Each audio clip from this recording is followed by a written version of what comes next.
Assalamualaikum, perkenalkan nama saya Bella Cynthia Ano, kelas 10-4.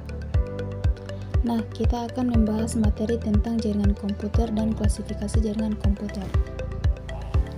Pengertian jaringan komputer. Jaringan komputer dapat diartikan sebagai sekumpulan komputer yang saling terhubung satu sama lain melalui media transmisi, baik itu berkabel atau tanpa kabel, untuk dapat saling berbagi data. Tujuan dari jaringan komputer. Tujuan dibangunnya jaringan komputer adalah agar informasi atau data yang dibawa pengirim atau transmitter dapat sampai kepada penerima atau receiver dengan tepat dan akurat.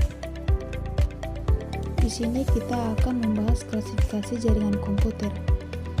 Yang pertama adalah berdasarkan area jangkauan geografis, dibagi menjadi 3, yaitu LAN atau Local Area Network adalah jaringan dengan jangkauan area yang mencakup wilayah yang kecil dengan peralatan yang sederhana. Yang kedua adalah MAN atau Metropolitan Area Network adalah jaringan dengan jangkauan area yang lebih luas dari jangkauan LAN, contohnya mencakup wilayah per kabupaten dan provinsi. Yang terakhir adalah WAN atau Wide Area Network adalah jaringan dengan jangkauan lebih luas dan lebih canggih dari MAN, mencakup antar negara atau benua.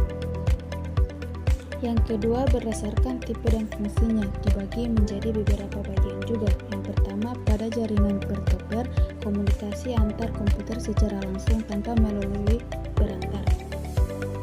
Yang kedua, pada jaringan client server, ada komputer yang bertindak sebagai server dan yang lain berfungsi sebagai client.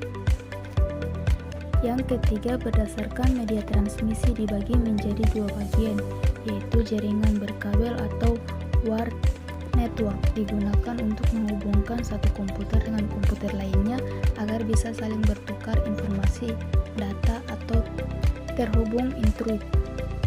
Yang kedua yaitu jaringan nirkabel adalah jaringan yang tidak menggunakan kabel sebagai media transmisi data.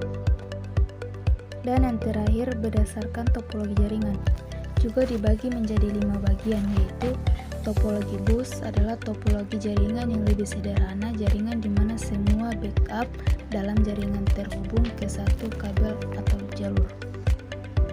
Yang kedua, topologi ring adalah jenis topologi jaringan digunakan untuk menghubungkan sebuah komputer dengan komputer yang lainnya. Yang ketiga adalah topologi star adalah topologi jaringan yang berbentuk bintang yang umumnya menggunakan hook atau switch atau koneksi umum. Yang keempat adalah topologi mesh adalah topologi yang bisa digunakan untuk grup yang banyak. Dan yang terakhir adalah topologi tree adalah kombinasi karakteristik antara topologi dan bus. Sekian, terima kasih.